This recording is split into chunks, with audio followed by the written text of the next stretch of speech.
오늘 본문인 누가복음 10장 말씀은 예수님께서 예루살렘으로 가시는 길에서 나눈 대화를 기록하고 있습니다.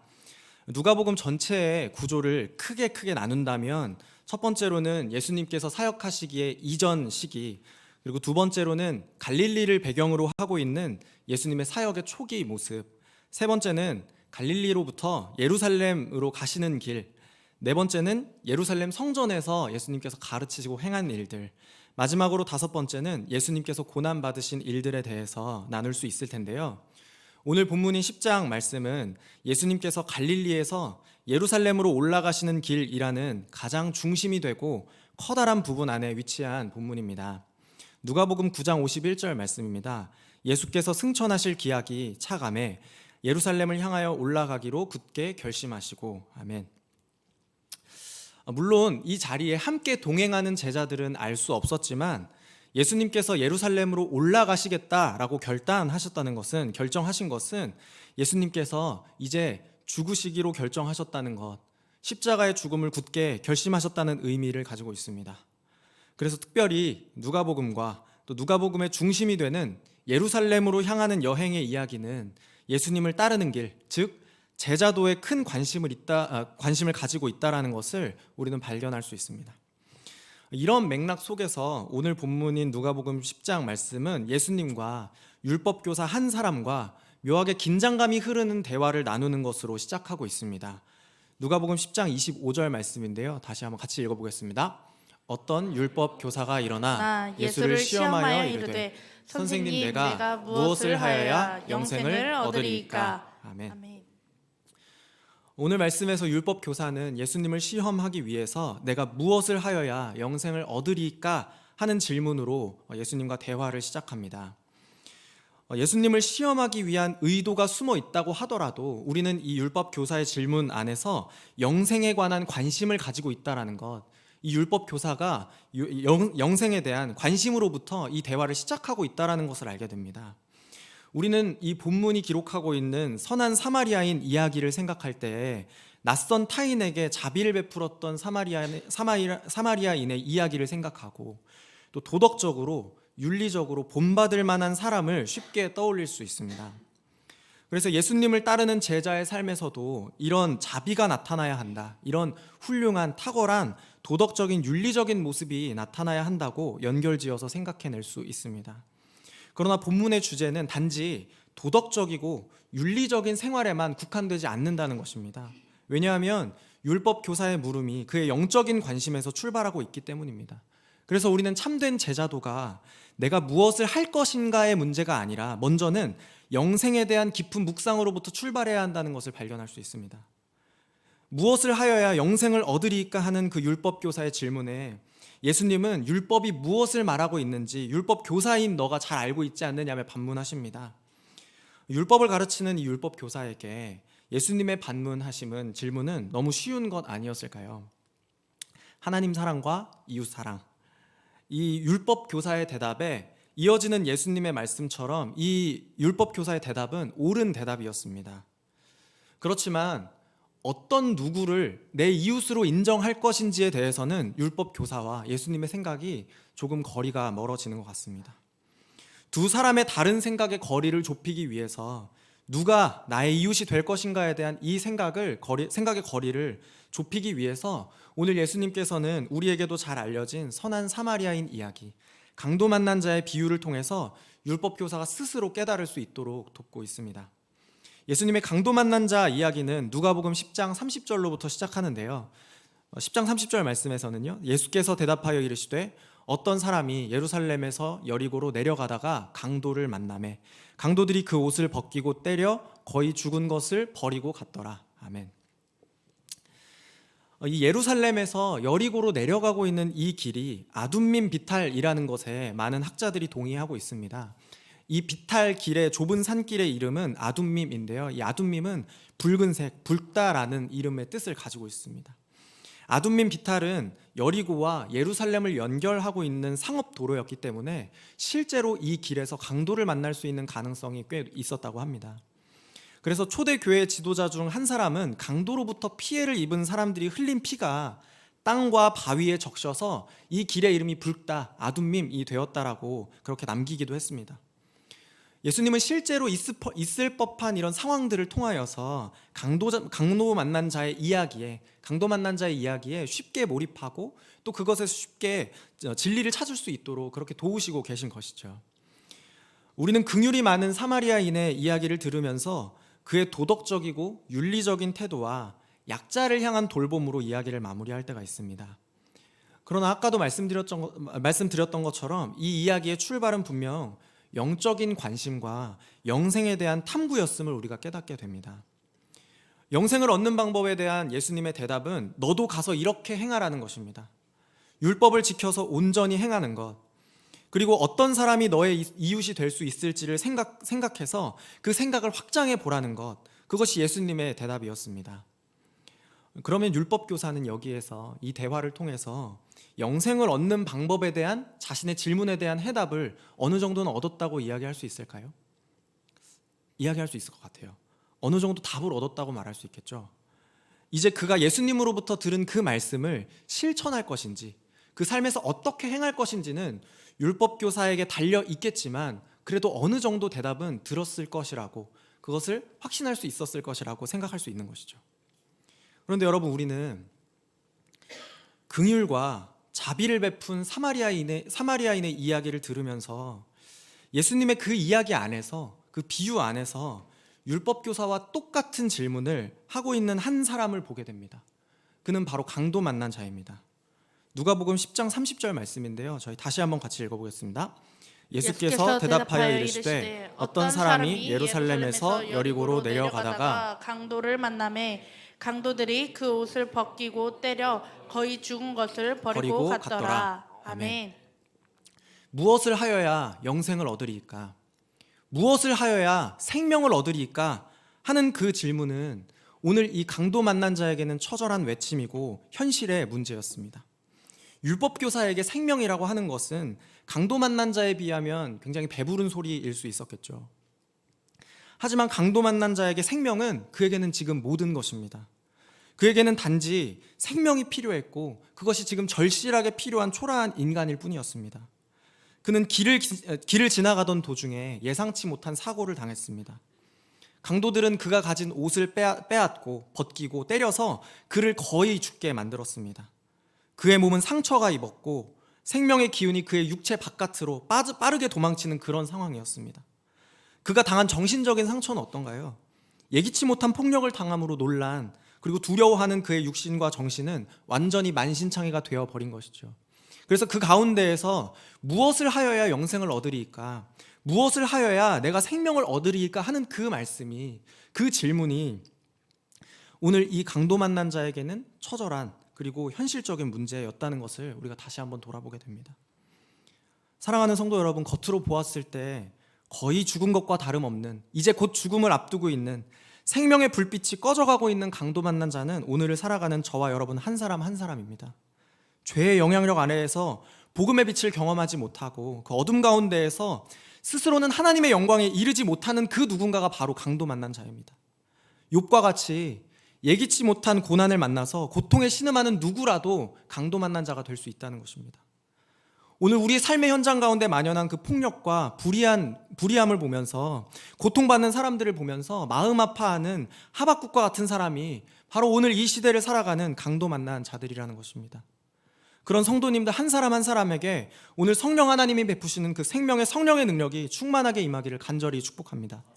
또한 예수님의 이야기를 통해서 영생 얻는 단서를 발견했던 율법 교사처럼 오늘 말씀 가운데에서 생명 얻는 소망을 얻고 돌아가는 그런 저와 여러분 되시기를 다시 한번 주님의 이름으로 축복을 드립니다.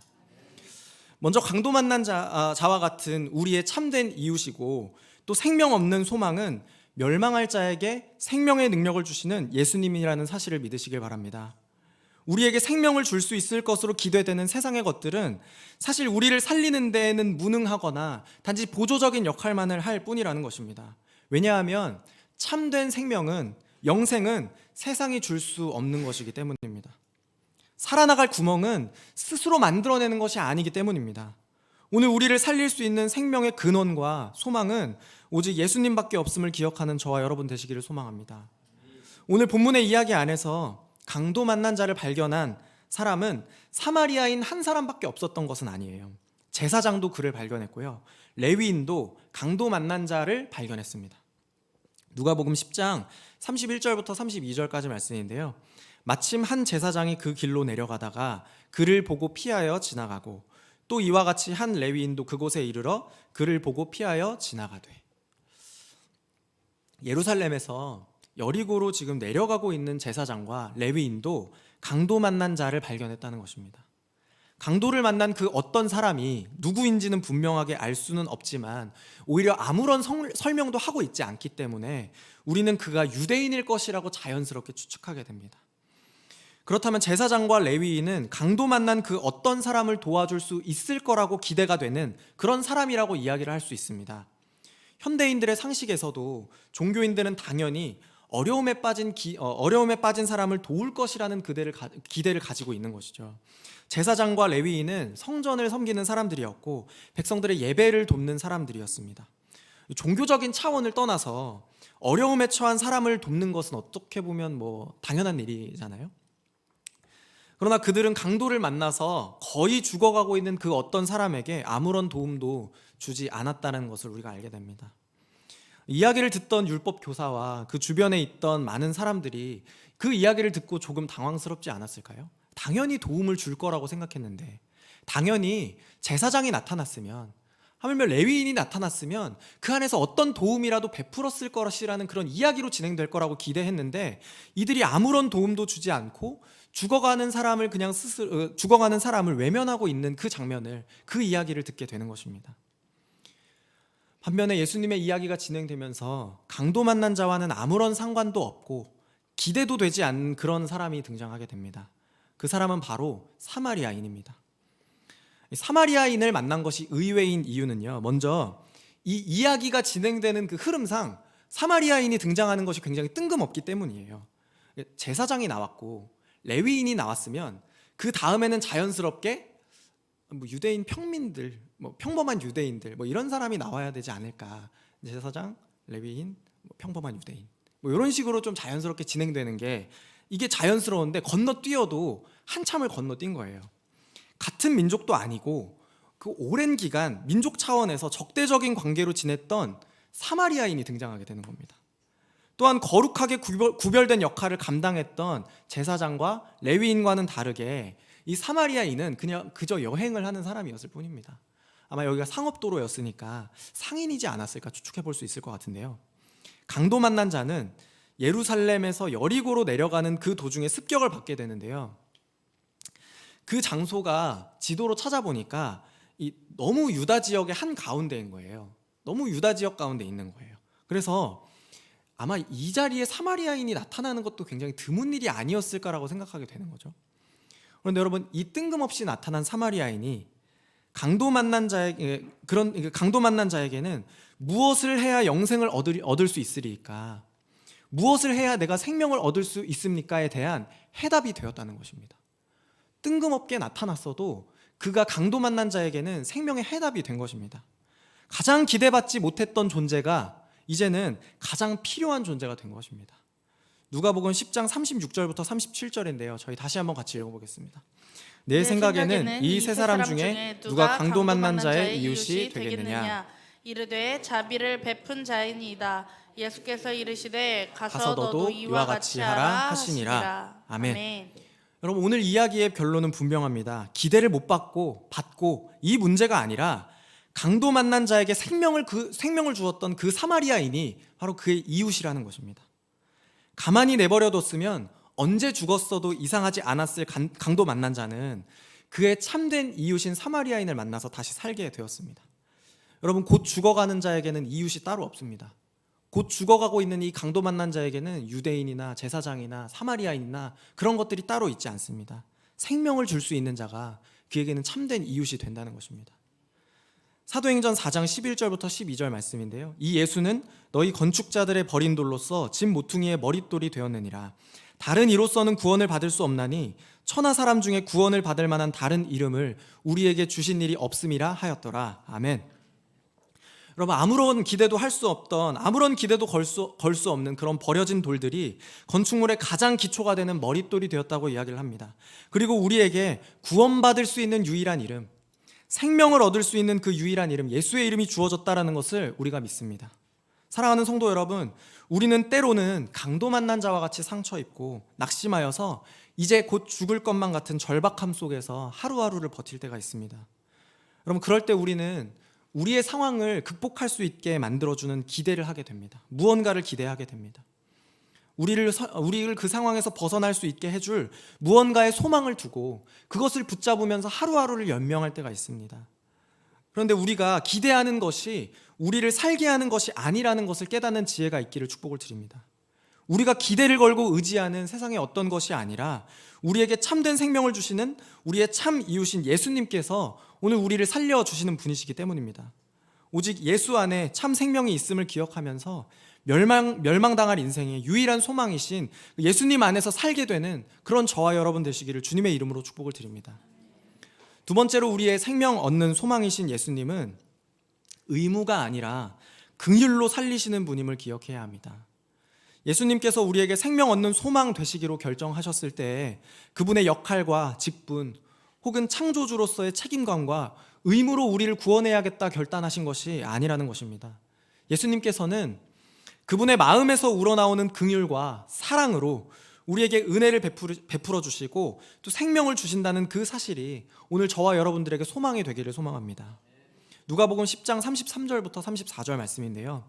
어떤 사마리아 사람은 여행하는 중 거기 이르러 그를 보고 불쌍히 여겨 가까이 가서 기름과 포도주를 그 상처에 붓고 싸매고 자기 짐승에 태워 주막으로 데리고 가서 돌보아 주니라. 아멘. 이 어떤 사마리아 사람은 강도 만난 자를 보았고 그를 불쌍히 여겼습니다. 제사장과 레위인 이 두 사람과 비교했을 때 사마리아인의 등장이 조금 뜬금없는 이유는 이 두 사람이 강도 만난 자를 보고 다른 쪽으로 지나갔기 때문입니다. 사마리아인은 그를 보았고 불쌍히 여겼고 그에게 가까이 다가가서 강도 만난 자에게 가까이 다가가서 그를 돌보아 주었습니다. 유대인이고 사마리아인이고를 떠나서 앞에 두 사람과는 전혀 다른 태도로 상반되는 태도로 강도 만난 자를 대했기 때문에 이 사마리아인이 특별해 보이고 구별된다는 것입니다. 그렇다면 여러분, 제사장과 레위인이 강도 만난 자를 피해서 지나간 이유가 있다면 그것이 무엇이었을까요? 어쩌면 그들이 유대교의 율법과 정결 규정 때문에 그것에 많은 영향을 받는 사람들이기 때문에 곧 죽어가는 사람, 즉 부정한 자에게 가까이 다가갈 수 없었기 때문이었을까요?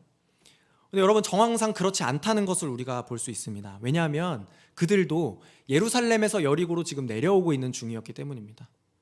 여리고에서 예루살렘으로 올라가는 중이었다면 이들이 이제 성전을 섬기는 일을 감당해야 하기 때문에 내가 맡은 역할에 최선을 다하기 위해서 지나쳐야만 되지 않았을까라는 그런 어떤 일말의 어떤 소망, 일말의 어떤 뭐랄까요, 동정, 공감 이런 걸 할 수 있었을 텐데 지금 이들도 똑같이 그 할 일을 다 마치고 예루살렘에서 여리고로 내려가는 중이었다라는 것입니다. 성전을 섬기는 그들의 역할이 끝났고 어떻게 보면 거룩함을 유지해야겠다는 그들의 부담감에서 조금은 자유로운 상태가 되었다라는 것을 의미하는 것이겠죠. 또한 유대의 제사장들에게는 특별히 버려진 시체를 매장해야 할 의무가 있었다라고 합니다. 역할이나 의무의 문제가 아니었다는 것입니다. 이들이 그 강도 만난 자를 버려두고 간 것은 그들의 의무와 책임감, 역할 때문이 아니었다라는 것입니다. 오히려 그를 돌보는 것이, 그 강도 만난 자를 돌보아 주는 것이, 그래서 혹시 그가 혹여나 죽게 된다면 그 시체를 매장해 주는 것이 그들의 역할이고 책임이고 의무였다라는 것입니다. 그런데 여러분, 그들은 상처 입고 버려진 사람을 위해서 그 강도 만난 자를 위해서 아무것도 하지 않았습니다. 그런데 여러분, 이 두 사람과는 다르게, 이 레위인과 제사장과는 다르게 사마리아인은 강도 만난 자를 보고 그를 불쌍히 여겼다는 것입니다. 불쌍히 여기다라는 의미를 가진 헬라어, 조금 어려운데요, 스플랑크니조마이라는 단어인데요, 스플랑크니조마이라는 단어는 창자라는 의미를 가진 단어에서 나온 단어입니다. 그러니까 이 이 불쌍히 여기는 이 불쌍히 여김이, 그 강도 만난 자를 향한 그 불쌍히 여김이 그냥 겉으로 되게 불쌍해 보인다, 되게 힘들어 보인다, 그냥 겉으로만 나오는 그런 공감이 아니라, 겉으로만 내뱉는 그런 가벼운 동적이 아니라 내면으로부터, 그 사마리아인의 창자 깊은 곳으로부터 흘러나오는 강도 만난 자를 향한, 그 불쌍한 사람을 향한 애타는 마음을 가지고서 그에게 다가가게 된 것이라는 것입니다. 여러 면에서, 여러 가지 방면에서 강도 만난 자와 더 가까운 거리에서 그의 이웃이 될 수 있었던 사람은 제사장과 레위인이었다라는 것을 우리가 알 수 있는데요, 반대로 이제는 사마리아인이 그의 더 가까운 곳에서, 더 깊은 내면에서, 그 창자의 거리에서 강도 만난 자의 이웃이 되었고 참된 소망이 되었다라는 것입니다. 죽어가는 자를 향한 사마리아인의 긍휼이 점점 더 예상을 벗어나고 있는데요, 그 사마리아인은 강도 만난 자의 생명을 회복할 뿐만 아니라 왜 이렇게까지 해야 하는지 도저히 이해가 되지 않는 지경으로 그를 돕고 있는 것을 우리가 보게 됩니다. 누가복음 10장 35절 말씀인데요, 저희 다시 한번 같이 읽겠습니다. 그 이튿날 그가 주막 주인에게 데나리온 둘을 내어주며 이르되 이 사람을 돌보아주라. 비용이 더 들면 내가 돌아올 때에 갚으리라 하였으니. 아멘. 여러분, 이 사마리아인에게도 자칫하면 자신도 강도에 습격당할 수 있겠다라는 그런 두려움이 몰려오지 않았을까요? 거의 죽어가는 그 사람을 보면서 나도 저렇게 될 수 있지 않을까라는 그런 두려움이 있지 않았을까요? 그런 위험을 감수하고 강도 만난 자를 위해서 길 위에서 멈춰 서는 이 사마리아인을 우리가 볼 수 있습니다. 또한 그가 가진 것으로 최선을 다해서 강도 만난 자를 섬기는 그런 모습을 보게 됩니다. 알지도 못하는 사람을 위해서 내가 이틀을 일해야 벌 수 있는 돈 2데나리온을 여관 주인에게 넘겨주고, 심지어는 혹시 추가로 발생하는 비용이 있다면 그것을 자신에게 달아두라고 여관 주인에게 부탁하는 것입니다. 여관 주인이, 주막 주인이 거짓말을 해서 더 부풀려서 이 사람에게 돈을 뜯어낼 수도 있지 않았을까요? 이미 손해를 보았고 그 사마리아인은 또 추가로 손해를 볼 수 있는 그런 관계로 기꺼이 나아가게 되는 것입니다. 여러분, 이런 위험을 감수할 수 있는 동기가 도대체 어디에 있나요? 이 사마리아인이 일면식도 없는 사람을 보면서 불쌍히 여기고 그 내면에서부터 깊은 그 가까운 거리로 공감하게 되고, 또 내가 손해를 볼지라도 기꺼이 손해보는 관계를 맺고 또 최선을 다해서 섬기는 그런 동기가 이 사마리아인에게는 어떻게 있었을까요? 여러분, 그것은 그의 내면 깊숙한 곳에서부터 끓어오르는 긍휼함이 아니면 감히 설명할 수 있는 방법이 없다고 생각합니다. 사마리아인의 도움으로 강도 만난 자는 꺼져가는 그의 목숨을 지킬 수 있었을 뿐만 아니라 온전히 회복되어서 그의 생명력이 다시 한번 풍성함을 얻게 될 것이라는 것을 우리가 기대할 수 있습니다. 사랑하는 성도 여러분, 오늘 우리에게 생명을 주시고 그것을 풍성하게 하시는 그 예수님을 만나는 은혜의 밤 되기를 주님의 이름으로 축복을 드립니다. 요한복음 10장 10절 말씀입니다. 우리 같이 한번 읽어보겠습니다. 도둑이 오는 것은 도둑질하고 죽이고 멸망시키려는 것뿐이요, 내가 온 것은 양으로 생명을 얻게 하고 더 풍성히 얻게 하려는 것이라. 아멘. 여러분, 예수님께서 우리에게 오늘 찾아오시는 것은 우리에게 생명을 얻게 하시기 위함인 줄 믿습니다. 그리고 그 생명이 우리 안에서 더욱더 풍성하게 열매 맺기를 위하여서 예수님께서 오늘 저와 여러분에게 친히 찾아와 주시고 손해보는 관계를 맺으시는 줄 믿습니다. 예수님께서 우리를 불쌍히 여기셨다는 그 이유 하나만으로 예수님께서는 최악의 고통을 경험해야 했습니다. 강도 만난 자와 같은 우리를 위해서, 아무런 생명의 소망도 얻을 수가 없어서 죄 가운데에서 죽어가는 우리를 위해서 예수님께서 이제는 자신이 직접 강도 만난 자와 같이 되시기를 원하셨다는 것입니다. 예수님의 옷은 군인들에게 빼앗겨서 벌겨벗겨지고 창조주로서 최소한 말씀을 가르치고 기적을 행했던 특별한 사람으로서의 대접도 예수님께서는 다 빼앗기셨습니다. 소중한 사람들은 예수님을 떠나갔고 그의 아버지이신 하나님으로부터 버림을 받기까지 하셨습니다. 죽기 전까지 두들겨 맞은 게 아니라 오히려 예수님께서 죽을 때까지 죽음으로 내려가셔서 고통을 당하셨다는 것입니다. 예수님 왜 그렇게 하셨나요? 예수님 왜 그렇게까지 하셨을까요? 이렇게 물어보면 예수님 뭐라고 대답하실까요? 그냥 이유가 없다, 이렇게 대답하시지 않을까? 오늘 예수님께서 우리를 찾아와 주시고 그가 친히 강도 만난 자와 같은 우리를 대신해서 직접 강도를 만난 자와 같은 처지에 내려가신 이유는 우리를 불쌍히 여기셔서 베풀어 주신 그 긍휼이 전부인 줄 믿습니다. 오늘 이유도 없이 우리에게 넘치도록 부어지는 예수님의 사랑과 긍휼이 우리 가운데 깊이 경험되어지기를 다시 한번 주님의 이름으로 축복을 드립니다. 그 사랑과 긍휼로 우리가 위로를 얻고 소망을 얻어서 그 생명이 풍성하게 되기까지 회복을 경험하는 그런 은혜를 누리시기를 다시 한번 주님의 이름으로 축복을 드립니다. 마지막으로 강도 만난 자의 이웃이 되셔서 우리에게 생명 얻는 소망을 허락하시는 예수님께서 우리를 세상의 소망으로 불러주셨다는 사실을 기억하시기를 바랍니다. 특별히 예수님의 긍휼을 삶에서 구현해낸 그 사마리아인을 통해서 강도 만난 자가 소망을 얻은 것처럼 오늘 예수님의 긍휼을 삶에서 실현하고 세상으로 부름받은 그분의 제자들을 통해서 오늘 세상은 생명 얻는 방법을 깨닫게 될 것이라는 것입니다. 누가복음 10장 36절부터 37절 말씀입니다. 내 생각에는 이 사람 중에 누가 강도 만난 자의 이웃이 되겠느냐, 이르되 자비를 베푼 자니이다. 예수께서 이르시되 가서 너도 이와 같이 하라 하시니라. 아멘. 여러분, 이제 다시 이 강도 만난 자의 이야기를 넘어서 예수님과 율법교사의 대화로 돌아가서 이 두 사람의 대화가 마무리되고 있습니다. 율법교사는 예수님에게 누가 나의 이웃이라고 말할 수 있는지를 질문했습니다.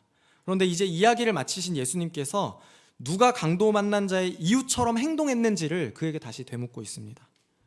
율법 교사는 자비를 베푼 자가 그의 이웃이라고 대답했고, 예수님은 아주 명백하게 너도 이와 같이 하라고 말씀하시고 대화가 끝납니다. 율법 교사가 혹시 사마리아인이 자신의 이웃이 될 수 있다는 그 사실에 자존심이 상해서 자비를 베푼 자입니다, 이렇게 대답을 했을까요? 예수님을 시험하려고 했던 자신의 의도가 좌절되어서 더 대답하고 싶지 않아서 그냥 자비를 베푼 자입니다 라고 말하고 대화를 마치고 싶었을까요? 여러분, 율법교사의 마음이 어땠든지 간에 오늘 그의 대답은 정답이라는 것을 우리가 알 수 있습니다.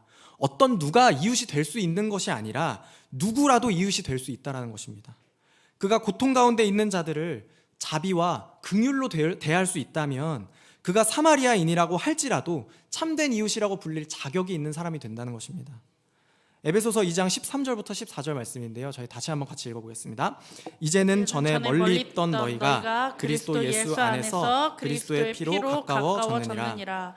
그는 우리의 화평이신지라. 둘로 하나를 만드사 원수된 것 곧 중간에 막힌 담을 자기 육체로 허시고. 아멘. 여러분, 오늘 사마리아인을 통해서 강도 만난 자에게 하나님의 긍휼하심과 은혜가 나타나는 것을 우리는 확인할 수 있습니다. 이제 강도 만난 자와 사마리아인은 더 이상 상관없는 존재가 아니라 그와 화평을 누리는 관계까지 나아가게 된 것입니다. 성도 여러분, 하나님께서 오늘 저와 여러분의 삶을 통해서 그분의 긍휼하심을 나타내시기를 원한다는 그 사실을 기억하시길 바랍니다. 도덕적인 책임과 의무에 따른 돌봄이 아니라 사랑이 우리 안에서 역사하심으로 말미암아서 하나님께서 영광 받으신다는 것입니다. 강도 만난 자는 기대하지 않은 사람에게서 호의를 입었고, 전혀 예상하지 못한 자에게서, 사마리아인에게서 생명을 얻게 됐다는 것을 우리가 말씀을 통해서 확인할 수 있습니다. 여러분, 그렇다면 반대로 사마리아인의 입장에서는 그가 강도 만난 자를 만날 것이라고 예상을 했을까요? 그 길을 지나가면서 혹시 내가 오늘 강도 만난 자를 만날 수도 있겠다라는 그런 예상을 하고 그 길을 지나갔을까요? 여러분, 예수님의 십자가의 피로 드러난 하나님의 긍휼하심에는 한계가 없다라는 것을 기억하시기 바랍니다. 여러분, 누구라도 은혜를 입을 수 있고 예상하지 못했다고 할지라도 누구라도 자비를 줄 수 있고 자비를 입을 수 있는, 자비를 경험할 수 있는 존재가 된다는 것입니다. 내가 생각해보지도 않았던 사람과의 관계가 그리스도의 보혈의 능력으로 세워질 수 있다는 것입니다. 예수님의 긍휼을 나의 삶에 실현하기를 원하면서 살아가기를 원하는 그리스도의 제자들을 통해서 오늘 하나님의 긍휼하심과 자비가 나타나기를 소망합니다. 그리고 또한 우리의 모습을 통해서 그렇게 살아가기를 원하는 그리스도의 제자들을 통해서 세상이 생명 얻는 소망을 얻게 될 것입니다. 오늘 세상이 생명 얻는 소망을 경험하게 하시는 그 하나님의 뜻과 우리를 향한 선하신 계획을 기억하며 그분이 기뻐하시는 제자로 살아가는 저와 여러분 되시기를 다시 한번 주님의 이름으로 축복을 드리겠습니다.